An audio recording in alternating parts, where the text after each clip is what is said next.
We know that pet dogs have amazing noses and enjoy using them, but can pet dogs use their nose to search for an invasive species? The spotted lanternfly is a big problem in the US, and we're going to speak to dog trainer and author Melissa McCue-McGrath to learn about how she became involved in teaching dogs to search for them and what she learned along the way. Welcome to the Positive Post in Conversation. I'm Zazie Todd, and I'm joined, as always, by my friend and co-host Kristi Benson. Hey, Kristi, I know you care a lot about conservation, so are you excited to learn about this? I am, yeah, I do a lot of species at risk work in my other job as an anthropologist. So the idea of it coming together, species at risk in dogs, I love it. Perfect.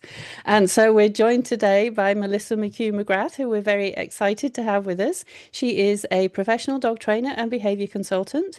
She's a faculty advisor for the Victoria Stilwell Academy, and I believe she's the first non-UK person to be accredited with PACT, which is amazing.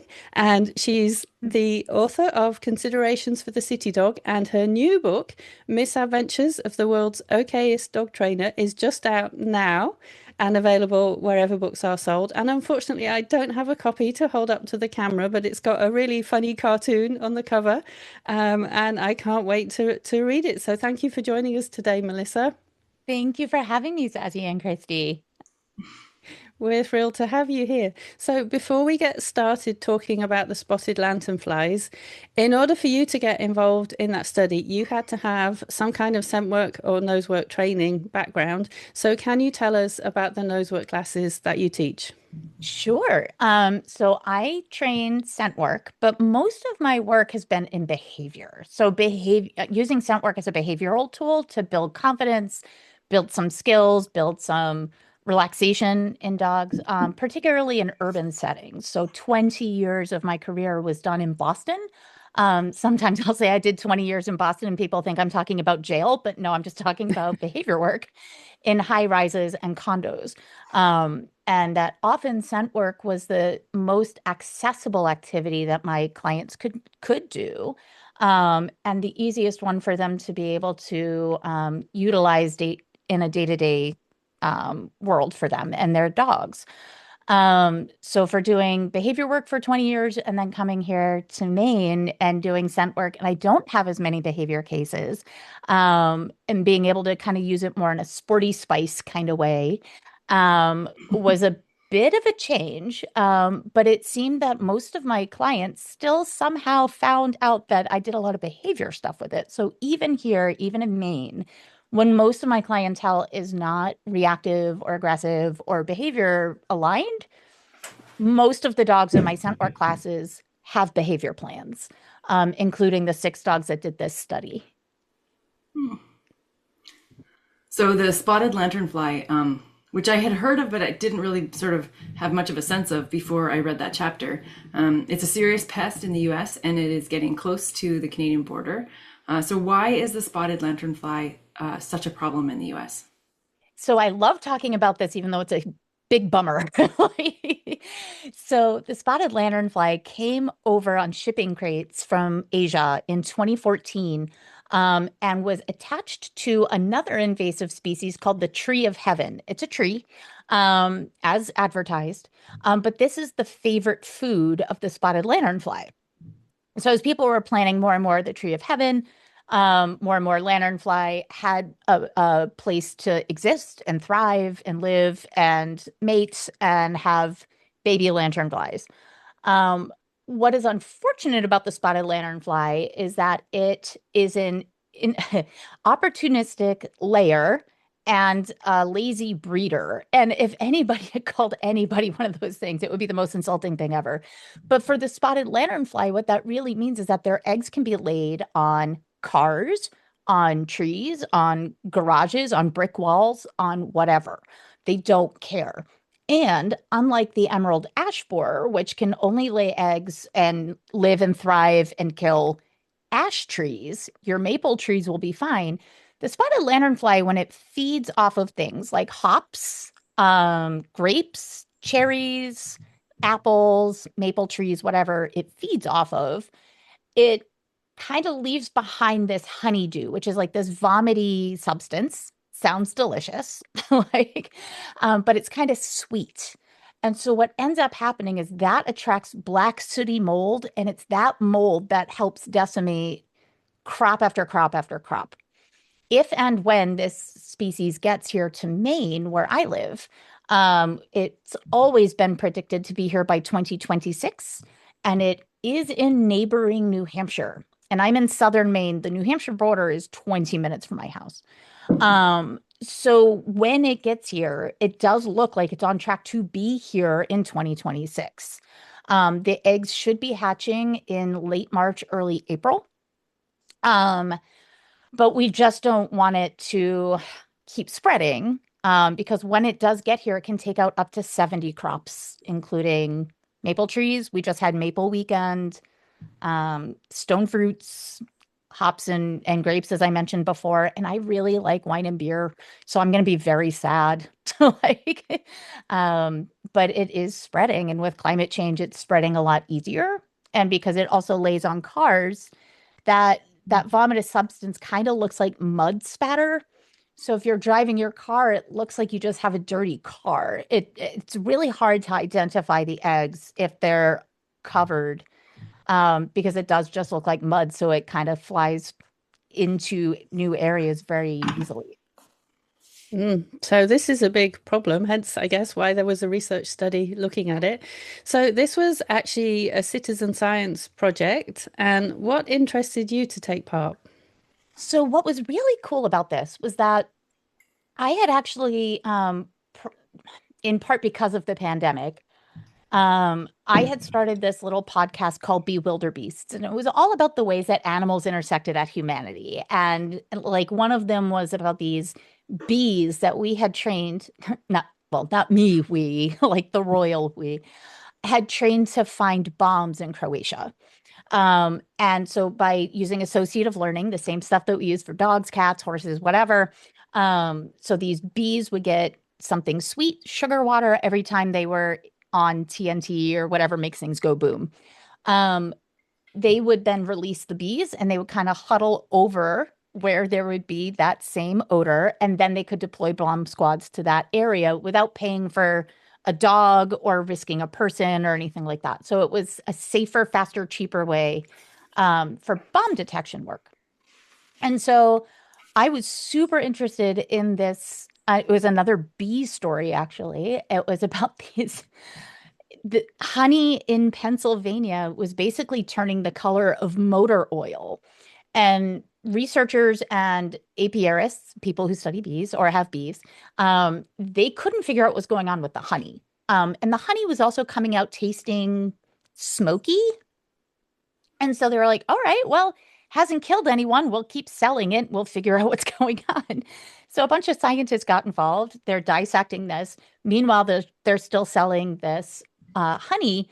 It turned out that the reason it was dark and smoky was because honeybees were taking this honeydew, that vomitous sweet substance that's attracting black mold. The honeybees were grabbing that and putting it into the honey. So if you don't think about it too much, it was a pretty cool thing for them to discover. I have purchased this honey. It's delicious, again, if you're not thinking about it. But I had done a story on that for Bewilderbeasts, and one of my listeners had heard it. And then about 6 months later, she somehow got wind of this multi-university study with Texas Tech and Virginia Tech, where they were looking to see if they could train pet dogs, like mine, like yours, like even Archer. Archer. Even if he could wake up to do it, I bet he could do a great job. But train our pet dogs on our nightly walks to be able to find the egg masses of the spotted lanternfly. So she tells me about it. There was an informational call. I logged into that Zoom, and I was like, I'm pretty sure we can do this. Like, I already knew we could because of if we can train bees to find a bomb in Croatia, I can train these 5 dogs or 6 dogs to find this egg mass. Like, every story you hear about how amazing dogs are, they're finding something, or Timmy in the well, or whatever.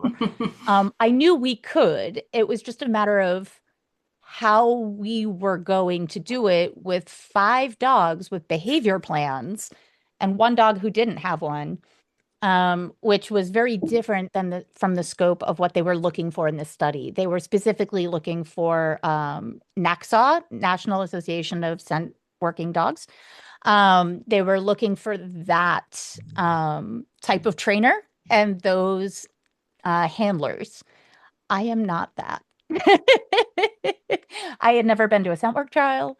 I had never been, aside from helping, I had never trained a dog to competitive standards. I use this for behavior work. I've got dogs in Maine here that use this as part of their behavior plans. We were going to be the bad news bears if we were accepted, and we didn't think they were going to pick us, but they did. And then we were able to go forth with the study, and now I get to educate people about this invasive and what their cool dogs can do. So I think you alluded to it a little bit in your, 5 versus 6, but can you tell us about the issues that you had with weather and getting started and how this affected you, what you had to do to get the dead lanternfly eggs to your students? So I like to think that the Virginia teams and the Florida teams did not have to go through what we did. So in a sense, they had 2 different cohorts of citizen scientists, which is what we were. We filled out what's called the CBARC initially, which was like basically a personality test and an ability test of the dog in front of you. And so we all had to fill that out and submit it. And once we were selected, once we had submitted all of our stuff, we realized that was about April to May of 2023. Come about November, none of us had heard from the study people. So we were like, okay, we just weren't picked. And one of my students was like, did you ever hear anything? I said, no, I guess we can just move on. 3 days later, we get a call. Hey, you guys get to do the second cohort. We got a little bit more funding, which was cool. And so they gave us our eggs. They shipped us dead eggs in like this.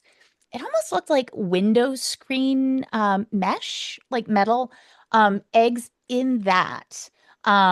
They sent me, I think, 10 or 15 of those so I could deposit them like the dead fly fairy to my students. And the day before our first class was a blizzard because Maine. And so I'm driving around with like this like little Pokemon lunchbox and like giving them out to my students. 2 of them worked at it. Well, one of them worked at a school, a little kid school, an elementary school. And so I went to that school to give her her eggs. And behind the front desk is another one of my students who was not selected for the study. But she asked, she's like, this sounds like fun. Can I do it too? And I'm like, sure, why not? So I volunteered her. I never told the scientists until later. I gave her a batch of eggs. And then as I'm like giving these over in the United States, we have what's called a school resource officer. We have police in our schools. And because America, I guess. And so I'm walking out after giving these tiny little squares of metal mesh. They look a little suspicious. I do not have a child in this school. I have no reason to be at this school, but I show up and I'm handing weird stuff out and it caught his eye and he follows me out. And he's like, ma'am. And I'm like, yeah. He's like, what's in the box? And I'm like, oh, dead fly eggs. Like, this is a totally normal thing. So he takes them, or I show him what they are. I explain, I'm just a nerd about the dogs and stuff. So I didn't think this was weird until later. What I was thinking about, like, oh, yeah, now I understand why he followed me out of the school building. So yeah, the first day, we did it on Zoom instead of in person, which was not what we wanted to do. But because we were doing this, via technology, I had to be present with my students on Zoom, and I couldn't train our dog, Captain, who was in the study. So my 11-year-old daughter came downstairs And she got him on odor, which is what you would call like pairing. You take food, you take the lanternfly, you take food, you take the cocaine, you take food, you take the missing, like the adrenaline of a fleeing suspect. You're pairing that odor with with the resource and the things that these animals really, really want, the reinforcer. Within 4 trials, all of the dogs were on spotted lanternfly, and we were off to the races from there. Mm. Mm, that's amazing. So what kind of training did you do with your students? And was it the same as if they were searching for birch or that kind of odor that you'd done before? Essentially, so like these dogs, all but one, it seems like all of these stories are going to be all but one dog, and it's a different but one for each case. Um, but all but one had a behavior plan, and a different all but one had been doing this for at least 3 years or more. The only one who hadn't was this Brittany Spaniel named Woody, who came to me because he had separation anxiety, pretty bad case of septanx. Animal control was called one day when he was left alone. I think they were grocery shopping or something. So the neighbors called animal control because he was so loud. And in a city, you wouldn't think anything of it. Like apartments, people get noise complaints all the time. But where these guys are in Kennebunkport, like houses are really far apart. So for him to be that loud and have it be, it was a problem. And so the owners then realized they had a problem. They came to me for septanx. And then I just wanted to give this really, really drivey dog who had his whole body was just quivering with give me something to do. So I put down some birch oil, and he was finding it like super fast. Like I've never had a dog get on odor so fast. I'm like, you guys, either you have to start volunteering for search and rescue organizations, or you got to do something, but this dog needs a job. So when they called and said that we were in the study, I called her and said, everybody else has 3 years on this. Woody's done this for a month. I want Woody in the study. And she agreed. And so we were able to then, with all of these dogs, do that associative learning, the same thing that you would do with bees, the same thing that I would do with these dogs, getting them on any odor on a Q-tip, which is usually what we would use. In my classes, I usually start them on clove oil instead of birch, because if they're going to have an aversive response, it's usually on the birch one. It's very minty and it's very harsh, I think, for some dogs. So I usually start with clove oil and then a couple of other happy scents, and then I'll add the birch. If you're a competitive trainer, you're usually starting with birch because that's the first one that they want to use for scent work, nose work, things like that. But these dogs, all except for Woody, have practiced. I'm going on this odor this week. Practice it for 6 months. Hey, let's add another odor. Okay. So then so they knew the game and they knew the pairing sequence. So they were on it really quickly because it was basically just adding another scent to their scent Rolodex in their head. Much like training a dog to find cocaine and then heroin and then whatever else they need to find. And that is the extent of my drug knowledge.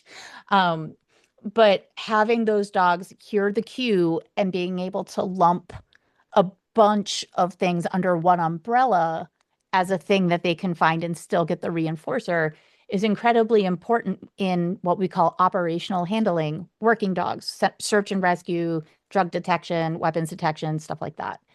For these guys, their umbrella was not anything that if they didn't find it, somebody was going to be in trouble or die. Like these guys are looking for just oil on a Q-tip and then adding this new fly scent. They were like, this is decaying matter. We're in. Like to this day, this is still their favorite odor. If I put out 4 odors, they almost always go to the lanternfly first. They love it. Yeah. So when I heard that there was field trials, I got all, ooh, I think dog people love field trials. So what did they involve? Yeah, what was that like? So there was an order of operations kind of that we had to follow. We had 14 weeks from getting the lanternfly eggs in January to be able to get them through what's called the odor recognition test. So they had to do that one first. And that's like a series of 6 boxes. And then they had the lanternfly in the mesh in one box, the mesh without lanternfly in another box, because they wanted to make sure they were finding the eggs and not the metal. And then grass, mulch, something else. I can't remember what was in all the boxes, but and then send the dogs out. And then they had 10 trials of searching these 6 boxes, and they had to be correct 80% of the time to move on to the field trial. 4 of my dogs were able to do that. So those 4 went into the woods. Well, sort of. I had to set up 2 field trials because all of my dogs are behavior cases, to a degree. One dog hated the woods after he stepped on a stick, and then he thought the woods were bad, terrible, no good, evil woods. So he wouldn't go in the woods anymore. And then another dog didn't want to work in a field because she could see all the chipmunks and was more interested in them than searching. So, like, I set up 2 80-foot by 80-foot courses on my property, one in the woods and one in a field. And I'm like, pick the one that you want to try. And then sent the dogs in to go find. So the field trial was, I think about 16 to 18 weeks after we started. So they were within 4 months, had all passed a field trial. And Captain, who I had to pull from this study due to a medical issue at the very beginning, he went out during the field trial. He never did the odor recognition test. To this day, that dog is 12 years old and he has still never done an odor recognition test. But he passed the field test because he cleared both courses to make sure that all the things were findable for the dogs that were coming to my property to test. So he passed that with no problem. So he was still able to identify the odor, even though he never tested like the box game, which was fun. That's Yeah. amazing. Yeah. I That's was so good. proud of him. Yeah. Go Captain. So one of your students actually decided not to take part in a field trial, and they had a good reason for it. So what was that, and how can we learn from this? Oh, this is actually, some people think this is like such a sad story, but I think it's so heartwarming and affirming for all the work that we do when we're talking about behavior cases. She advocated for her dog brilliantly and beautifully, and that's all I could ever ask as a behavior consultant. So one of those days that we had to do our odor recognition test, there was an ice storm going into that weekend. And we're like, well, we're right on that 14 week that we kind of have to do this. Like, but I don't know how we're going to do this, like, box test, the odor recognition test. We don't have power. Our town lost power, and the Atlantic Ocean tried to eat half of Kennebunkport, the next town over. So we were really in a bad way, environmentally speaking. There were almost 200,000 people without power in our area, like in this southern part of our state. And it was a very, very, very big ice storm on top of high tides and a nor'easter. So we're like, great, climate change. So we kind of sitting at home in the dark, in the cold, in all of our houses, trying to brainstorm what we were going to do. And a friend of mine had a location. She had already offered it to us. And they had heat and they had power. And we were all like, we would love to pee and be able to flush a toilet and get warm and do something fun with our dogs. And had I had my behavior hat on, I would have said no, but I didn't. I had my, hey, we're doing citizen science hat on with these other dogs who were not very good at changing environment. These dogs, some of them had never taken a basic manners class. They'd only done scent work for a behavior reason, or just to give their dog something to do, to be supportive of their dog. So we're like, let's go. And we all drove up to my friend's house. We set up the 6 boxes. They're all walking in one at a time into a new location that reeks of other dogs with a new person standing there who owns this business. And then us with our boxes, and the dogs were understandably confused. None of the dogs passed on this property. But one of them, June, had gone in, and as she started her test, a fire truck went by and blared its horn, and she froze and just absolutely lost it. She lost her entire composure. She was not able to continue. Um, and so we sent them home.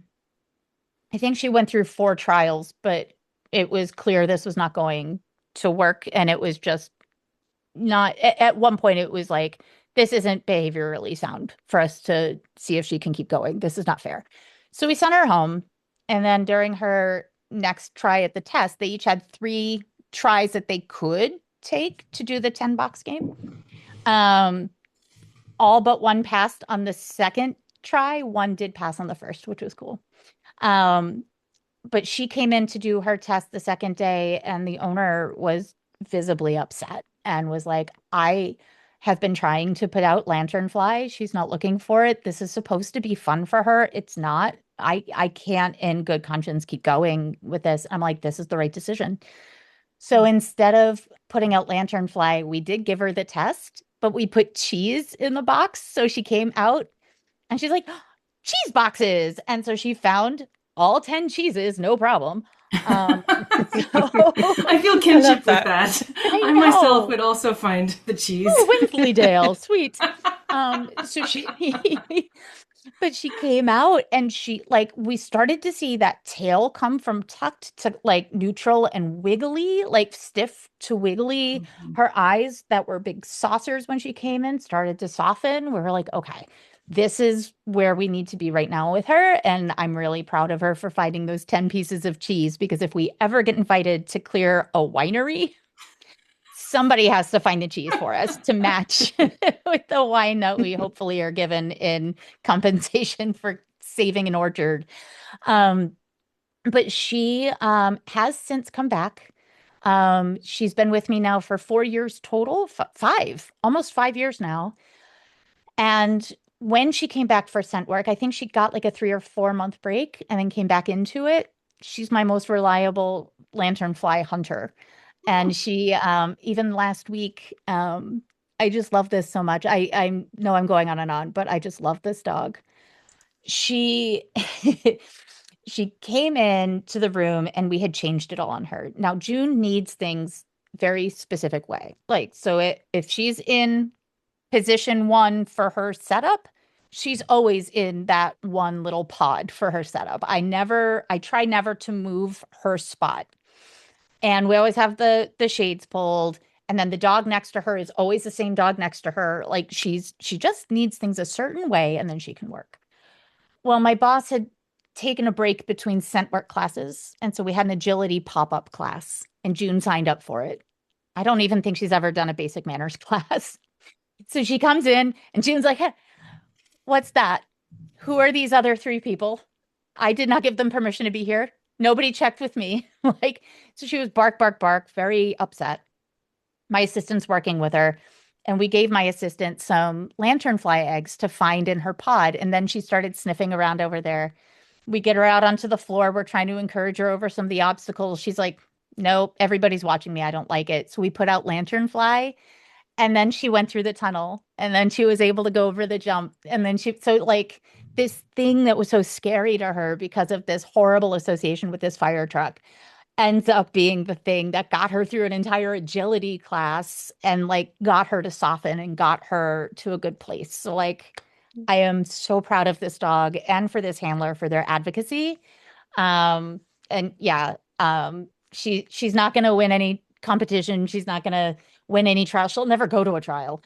But she's very good at what she does in our classroom. And my heart is always so big for June. I think that almost leads into our next question, which is about, so, in the dog training community, you do hear about a lot of trainers use scent work as like enrichment or, behavioral sort of support for dogs. It's really good for them. We all love hearing about it. As I was reading about the lanternfly work you're doing, I was like, oh, this seems like it could be a cool next step for people who are like, we've done nose work, Yeah. here's something that you can do with your, like, do you think this is like a good opportunity for those guardians who have done a lot of nose work and are kind of looking for maybe what's the next fun step? Oh, I love that question. I think yes, um, and what I mean by that is some of the dogs that had that NA SCW certification or have trialed through that organization and were in this study, pardon, the dogs that were in areas of live invasion, so like Ohio. There's actually a core group of dogs that did this study in Ohio. They moved from the killed flash frozen lanternfly eggs that we were given to live eggs, and they're finding live eggs in the Metro Parks region of Cleveland, which is amazing. So these dogs are actually going out, taking that scent work stuff that they learned, and now they're doing this in real life, which is so cool. There are certainly things to keep in mind, though. You don't want your dog to find just any old invasive. In Maine, we have this one. Actually, I don't know if you guys would have it up where you guys are. It's called the brown-tailed moth. Have you heard of this? It's like a caterpillar. It's one of the no touchy caterpillars because its hairs are very toxic and can cause horrible rashes. The other unfortunate thing is as the caterpillar decays, let's say it dies and decays, and those hairs become loose, they can blow on the wind, and you could be nowhere near a live brown-tailed moth and still end up with horrible rashes or pain. So would I take Captain and train him on brown-tailed moth, even though it's invasive? Absolutely not. Like that is, I Hmm. don't want the no touchy spiky thing to go up his nose where it can cause serious harm. So we have to be really considerate and thoughtful about what invasives we're looking for and and what is the best time and place to be looking for this invasive. So we were trained on the lanternfly eggs, not the lanternfly. The reason is because of the life cycle of the lanternfly. They hatch in April, May. They go through a couple of stages, like a nymph stage, a second nymph stage, and then they're a beautiful butterfly looking thing. They really are pretty, which sucks because it's such a dangerous thing. But then they die after they lay their eggs. The eggs overwinter. So if you can get to the eggs and kill a bunch of the egg masses, you're reducing the next generation of lanternfly. That's why they wanted us looking for the eggs. There was a lot of thought and consideration with the plant scientist, the forensic plant scientist, the environmental scientist, the dog scientist, the behaviorist, like they all got together and crafted when do we look? How do we look? What's the best time in their life cycle? So if you train your dog, or if you're a dog trainer and you're like, I'm going to train for an invasive, and you bring in an invasive, there's a chance that you are letting that invasive go into your area. So like you have to kind of know what you're doing, like so you don't make things worse on accident. So I would encourage people to talk to their extension school or to any environmental agencies in their region and see if there's something where you could potentially train a dog. So for us, our next step would likely be emerald ash borer, which is here. It only attacks ash trees, unlike the spotted lanternfly that can take out like 70 different things. It can only take out ash trees. So if you know how to identify an ash tree, you can have your dog check the tree. So now are you checking for poop, for eggs, for the full adults? I'm I'm holding my hands really big. They're actually about the size of a US dime. They're very, very small. So what part of the life cycle are you training to, and why are you training to that? And that has to happen in dialogue with environmental experts, of which I mean, you might be a dog trainer who is also an expert in environmental stuff, but it's unlikely. Hmm. Yeah, absolutely. Um, I think this is really fascinating. So, are you aware of any other research studies that are going on that are looking at species at risk or conservation? And are any of them citizen science that people could maybe take part in? Yeah, I loved the citizen science aspect of it because it really was like a nice foothold into this type of work. It wasn't like all or nothing. Like we had a finite amount of time that we were collecting data and submitting it, and then we were done. And there was like no pressure after this was over for us to continue. And if we wanted to, we could find a way. If we didn't, that was fine. So it was great introduction into this. I'm not currently aware, that doesn't mean there aren't any, of other citizen science things quite like this.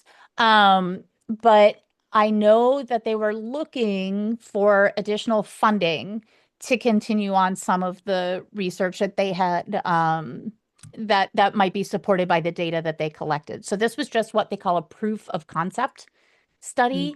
It wasn't, yes, absolutely every dog can find every invasive species. What they were able to determine was X% of these dogs are able to successfully identify this egg.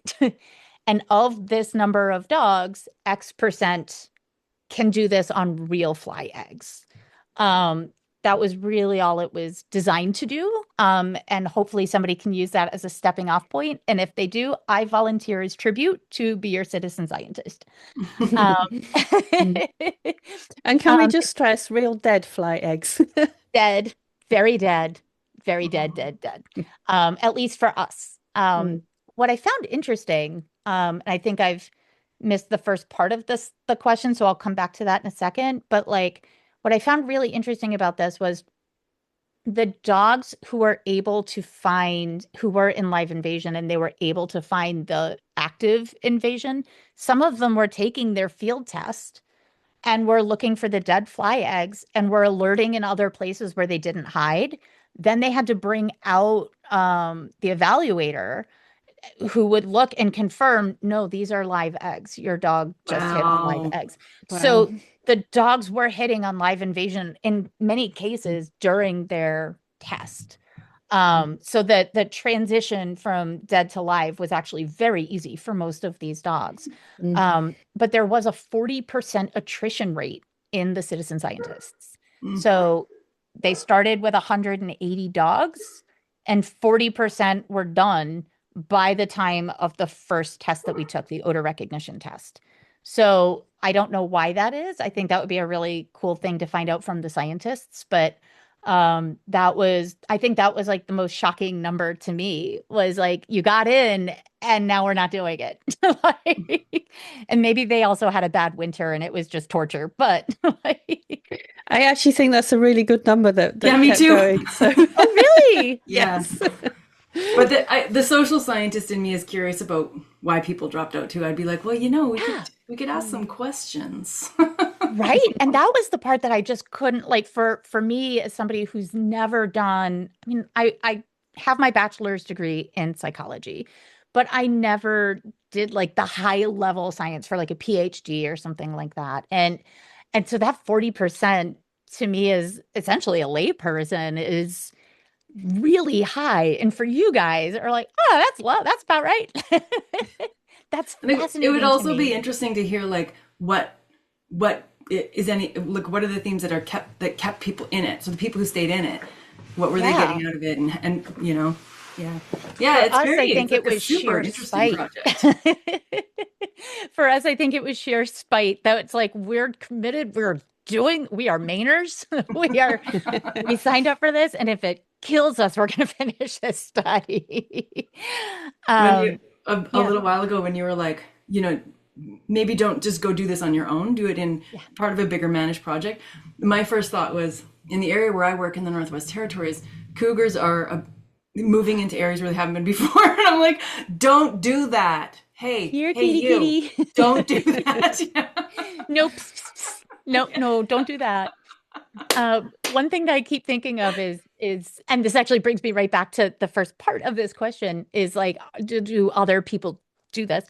In Maine, there's a canine science organization where they train dogs to find either, we call them two different things: conservation canines, who are looking for they're looking for endangered animals. Oh, I got a little thumbs up there. Sorry about that. That they're looking for endangered animals or species that need some help, or invasive species detection dogs, like what we were doing. looking for the species that are making things harder for the other animals to survive. And they can train these dogs pretty quickly once they get the game. And they're usually training for one of two things, eggs or scat. Those are usually the two things that you're training to. So as long as you're not turned off by like decaying eggs or animal poop, you're probably going to be able to find an organization near locally-ish to you that is actually doing this work in the environment. Most of it is volunteer-based. So much like search and rescue, people, dogs, horses, like I said at the beginning, horses, we've trained 2 horses in the state of Maine to find missing people. So the horses are scenting the missing, which I am just absolutely not surprised by and think it's super cool that we've done it. But that we've been able to take these animals and go out and find these things, but it's mostly volunteer based. You're not going to be able to put food on your table and do this full time. So it is quite a juggling act, and it is a labor of love, is my understanding from people who do this operationally with hundreds of hours of training, and it could take like 6 months to a year to train to competency on one odor if you're going out in the woods, which is very different than us looking for something in a box. I think that nicely leads into our next question, which is, what would you tell someone? So we have a lot of listeners who are dog trainers, but also a lot of dog guardians. What would you tell someone who is like kind of fired up and was like, I want to do citizen science, either canine citizen science or even just, general I know there's a ton of really cool ecological citizen science that's ongoing. Yeah. I would say try to go for it. Like, hey, and it looks like you can just like bail if you don't want to. It sounds like they're not surprised by it. No shame.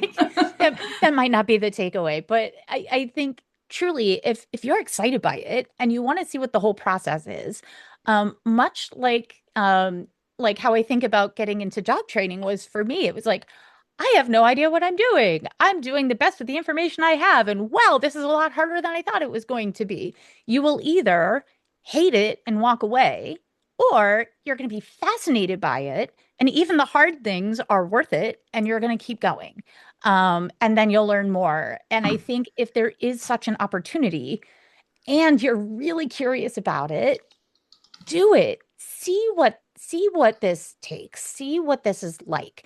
And then when you're watching all of these news articles or videos or inspirational Insta Reel talk things, you know how much work went into it with what you were doing, and multiply that by 1,000 to see those dogs that are doing this work out in the woods, off leash, on long lines, finding missing people, finding the missing and the dead, like Cat Warren. Like so much work and energy and effort on both that dog and the handler. It was an emotional journey. I was just on a different podcast where I was talking about how for us as individuals, there were 6 of us, and each week one of us was having a bad day. So it would be like, let's say I was the one in crisis that week. So my kid had such severe anxiety, she couldn't get into her middle school for 7 months. Like, she was having panic attack after panic attack. It was awful, and trying to support her. And that was happening during this study. And so like I would go in and set up the classroom, and then like absolutely just get hit by a moment of just sad and just start crying in class. And then they would all support me and be like, you're fine. We're here for you, blah, blah, blah. And then the next week I'd be fine. And then one of the handlers would be like, my mom has Alzheimer's and she's not going to make it. And then we're all like, we got you. Like, and then the next week somebody else would have, like, we all had huge life things happening, unfortunately, at the same time as this study, but like that cohesiveness. And I think what really brought us together as a cohort was that all of these dogs, or most of these dogs, had behavior issues, or they at least appreciated the behavior work that the other handlers were doing if they didn't themselves have a behavior issue. That we were all kind of in this together. None of us knew what we were doing. I told them from the beginning, I have no idea what I'm doing. Are you guys in? And they're like, Yeah, let's try it. So like I didn't lie to them at all. I didn't say, I know exactly what I'm gonna do. No, we were figuring it out, all of us at the same time. Like I had measured, you'll appreciate this because I'm American and you guys use better measuring systems than we do. I read, I must have read the how to set up the field test 100 times. 25, I think it was 25 meters by 25 meters. And in my head, it was feet. And I'm like, this isn't hard. Oh, 25 feet. That's like 4 cars by 4 cars worth. We got this. They have You 5 minutes measure to by search this small cars? area. We got this. We got this. And then my student rolled in and she's like, meters are bigger than feet. And I'm like, well, how much bigger? And so we were Googling it, like, trying to figure out how big a meter is compared to feet. And it's almost 100 feet by 100 feet. We're like, oh, this is a much bigger area than we thought, like significantly. And so yeah, like, that's a bit different. yeah, but I like when like we kept each other going. Like, so if I was having a bad day and couldn't tell meters from feet, like the students were there. And when the students were falling apart, I was there. And like we just had each other's back the whole time. So I couldn't imagine trying to do this for real, after trying it this way. And I have a much deeper appreciation for the work that operational handlers do. Yeah. Yeah, sure. So this actually is the only chapter of your book that I've read so far, and I really loved it. It was really fun and full of good stories about Good. this work that you did. And so I'm really looking forward to reading the rest of your book, obviously. So can you tell us about your new book and why you decided to write it? Sure. So in 2015, I got a phone call out of the blue, um, by the Victoria Stilwell organization. And I'm just trying to make pasta for me and my kid and my husband. And then I get Victoria Stilwell is calling you. I'm like, what? Like, what did I do? And so I answer, and it's one of her people. And she had just started the Victoria Stilwell Academy. They had a student of theirs in my area of Boston, um, who needed to have an advisor essentially, but they didn't have anybody local to her. So then they were looking up other credentialed trainers in the area and they came across my name. At the time, I was the training director or co-training director of the oldest obedience club in the country. So they were like, well, that's probably a good place to start. So I get assigned to Zoe, and she works her butt off for 6 months. She's on every private consultation I'm doing. She goes to every class. I have her start trying to teach a little bit and just kind of give her a little bit of rope so she can practice. It was such a cool experience to be that kind of like given that responsibility as an instructor, but also to watch her grow and like shatter expectations that she had of herself and of the industry.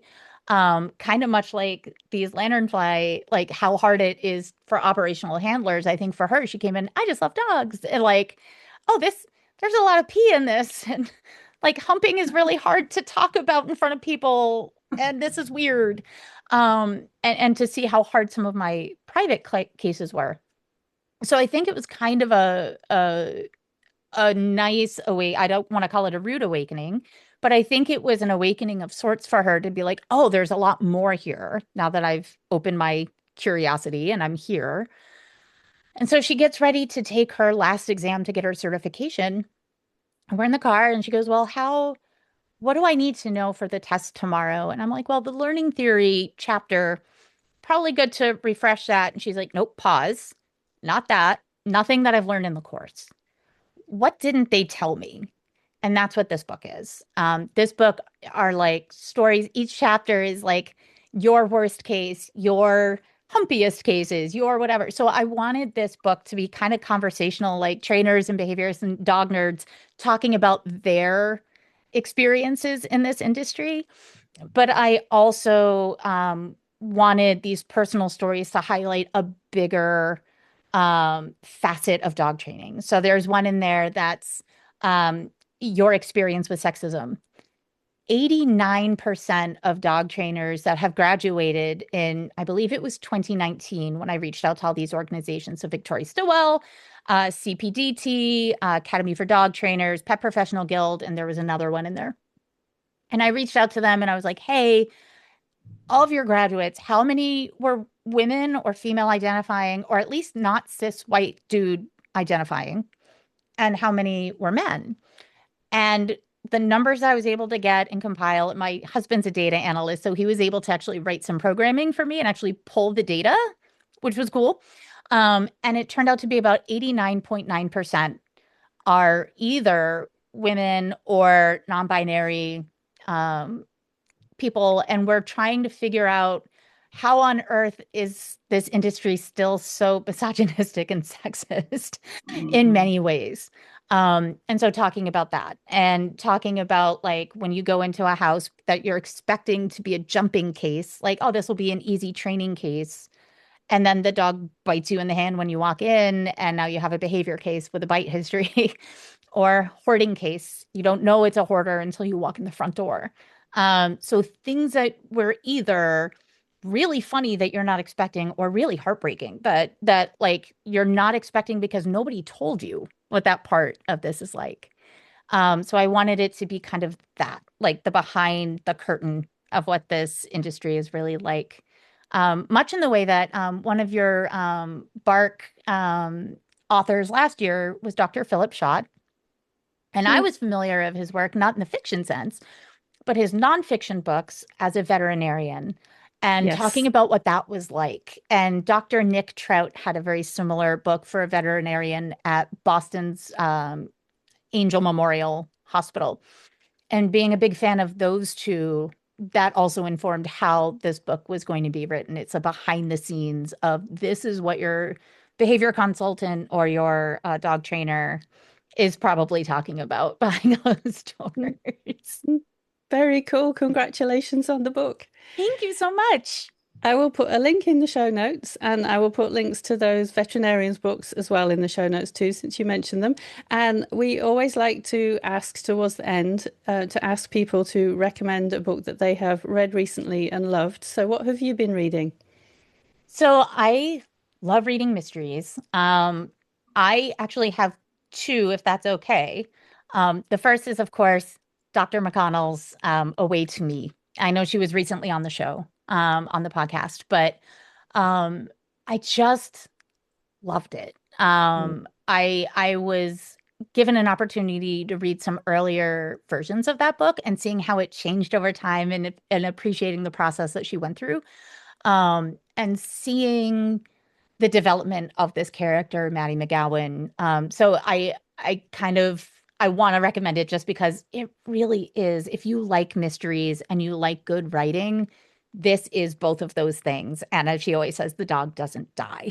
Like, the other is this is actually a book that I read a long time ago, or a series of books. It's called the Discworld series. It actually has very little to do with dogs, but it's written by Terry Pratchett. He loves a good footnote that is for comedic effect. I feel like I do that a lot too in my writing. But he has this character named Gaspode the Wonder Dog. Gaspode the Wonder Dog is a talking dog, but everybody looks at him and they're like, wait, is that a talking dog? But he has this quote, and it's like, you say it, I say it in dog, but you listen in human. And that line, I feel, is my entire work and a lot of your work in a nutshell. Like, they're saying it in dog, but we're people and we're not getting it in the way that they're intending. And as a result, we might overstep or we might get it wrong. So it's talking about the bridge of communication. And I just think it's just such a lovely line. And I just love all the characters in the Discworld anyway. So I just thought it would be a nice opportunity to wax on about my favorite author.